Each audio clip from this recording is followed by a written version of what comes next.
It's now my pleasure to introduce this year's faculty speaker. We're delighted to have Professor Sandra Hewett, the Beverly Patterson Bishop Professor of Neuroscience, as our speaker. Professor Hewett is an internationally renowned expert in neuroscience and neurochemistry of stroke. Her energy and enthusiasm, coupled with an international reputation as an outstanding scientist, has made her the perfect choice of the biology department's first Bishop Professor in Neuroscience. Her research focuses on brain injury and is funded by the National Institutes of Health. She studies the molecular and biochemical processes that occur after a brain injury, such as stroke, and the role of astrocytes. These are cells that surround the neurons in the brain. The role of astrocytes in the inflammatory response to brain injury.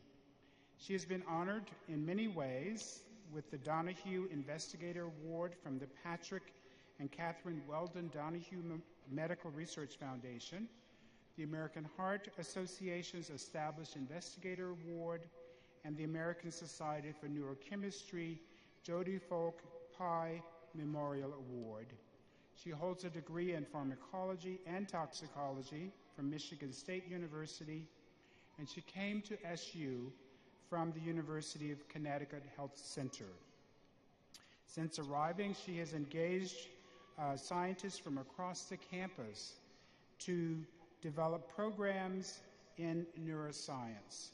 To date, she has helped to move forward the integrated learning major in neuroscience, established a PhD program in neuroscience in collaboration with Upstate Medical University.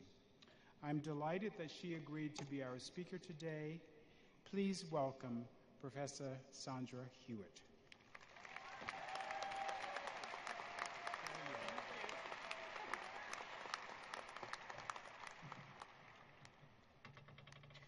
I have to put on my glasses. Oh. Thank you, Dean Langford, for that kind introduction. I wish to extend a warm welcome to the family and friends of the class of 2014, and a hearty congratulations to you, class of 2014, on this most auspicious occasion. Today, we all come together to recognize your achievements as individuals and in the collective, to celebrate, to say thank you, and happily and sadly, to say goodbye. But before we can do that, I have been asked to provide you with some words of wisdom and inspiration. A tall order, I know. An invitation I was so honored to receive that my heart quickened, my palms sweat, they still are. I'd like to imagine that every convocation speaker has the same response. Well, that response was followed by trepidation. What good advice, and I really hope it's good, can I give you that on this day, your joyous day, is important enough for you to hear, and perhaps you might actually even remember. So, in the spirit of the author Sue Monk Kidd, I've decided to suggest to you a couple of things, that I believe matter. As I look out over this sea of mortarboards and graduation gowns, I can't help but marvel at the diversity of your class. You come from all over the world, from different cultures and varied backgrounds. Some of you are from families whose parents and even grandparents have college degrees, and the sojourn between high school and the quote-unquote real world was just expected. Many of you, like I was, are first-generation college students with no less of an expectation that you should make this same journey. There are those of you who took a short break, others a wee bit longer, between high school and college. Some of you I know have children here today cheering you on, as my own son is here for me. You are military veterans and soon to be commissioned. Some of you will be pursuing advanced degrees. Yes.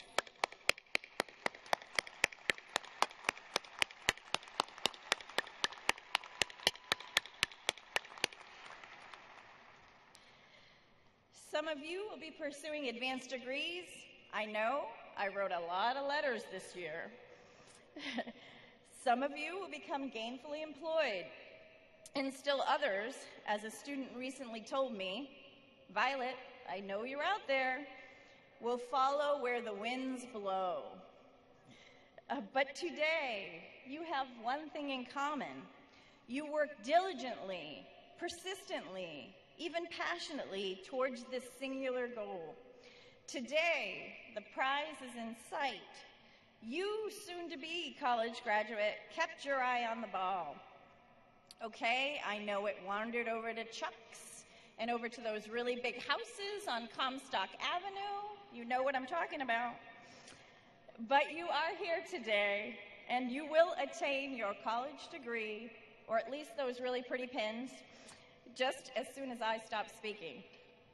But before I do, I want to tell you a story about when I failed to take my eye off the prize, when the pursuit of a singular objective caused me to miss something that turned out to be very important. Let me first reassure you that it wasn't catastrophic. In fact, what I missed was indeed found. But the experience changed the way I approached my thinking in the laboratory. As Dean Langford mentioned, I am a scientist, and in general. Let me explain. When I was a postdoctoral fellow, now this is the time of additional scientific training that one undertakes after they earn their PhD and before they apply for a faculty position, I started working with what are termed primary cells.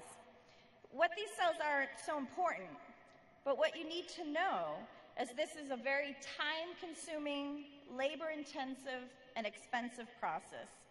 The cells have to be grown from fresh tissue every week and can only be used for a finite period of time.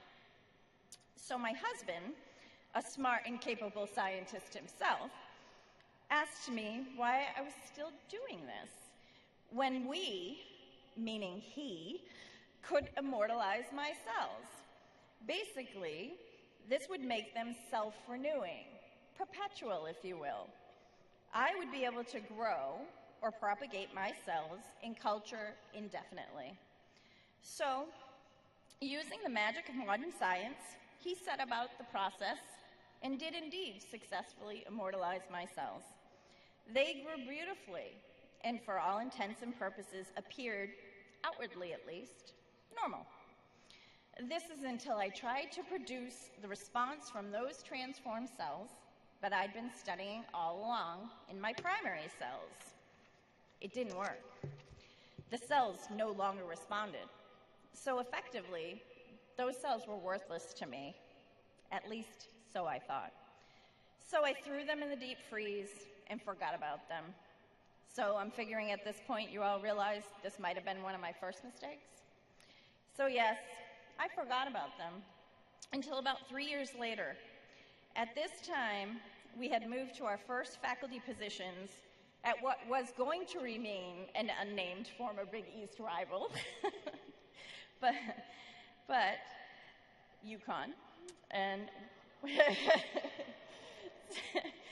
so one day, I was going through the scientific literature, as all good scientists do, and I came across a paper that was published in a top medical science journal that gave me pause. In that paper, the authors presented data, facts, that explained exactly why my cells no longer elicited the response I'd been studying. It turned out that the magic of modern science that my husband used to transform my cells involved a protein made by viruses, and I don't study viruses. And in that paper, they determined that that viral protein shut down the cell's ability to fight the infection. So in a nutshell, the scientists had determined a piece of the virus's defensive strategy. And when we understand any defensive strategy, we can work to devise a more effective offensive strategy. To think, I'd thrown those cells away. I had become so focused on my original goal, laudable and essential as it seemed to me at the time, that I missed an opportunity to explore a second, perhaps more significant line of investigation. I clearly did not recognize, as Alexander Graham Bell said famously, "When one door closes, another opens." This quote is widely interpreted to mean that in defeat, opportunity exists.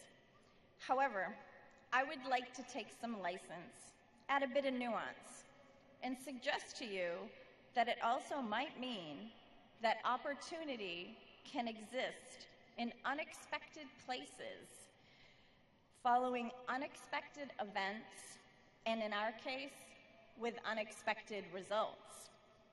Only if we willingly shift our gaze, even when things are going fine, thank you very much, might we recognize not just what is currently important, but what might be potentially important.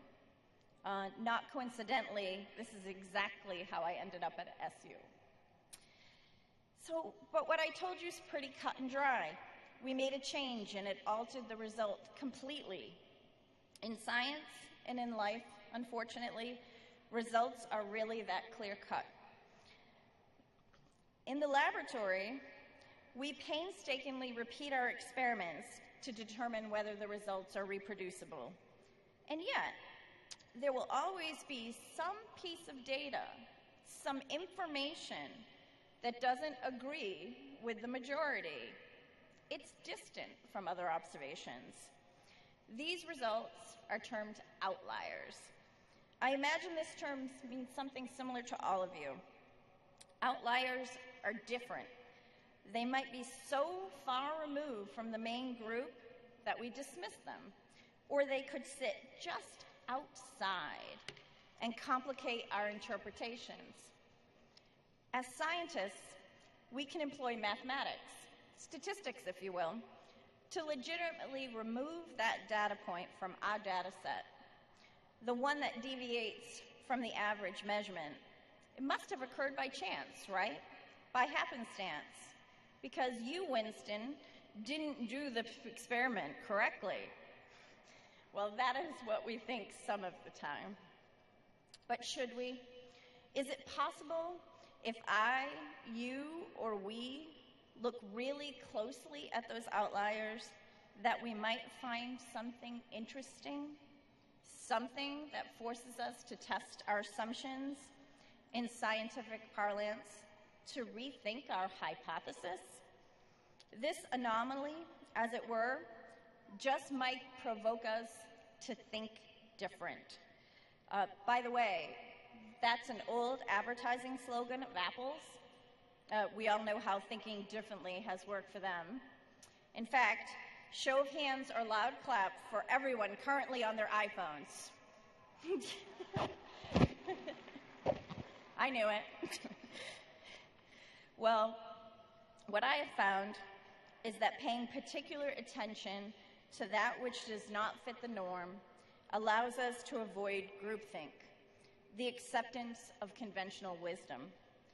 This leaves us open to critically evaluate alternate outcomes and, dare I say, alternate viewpoints.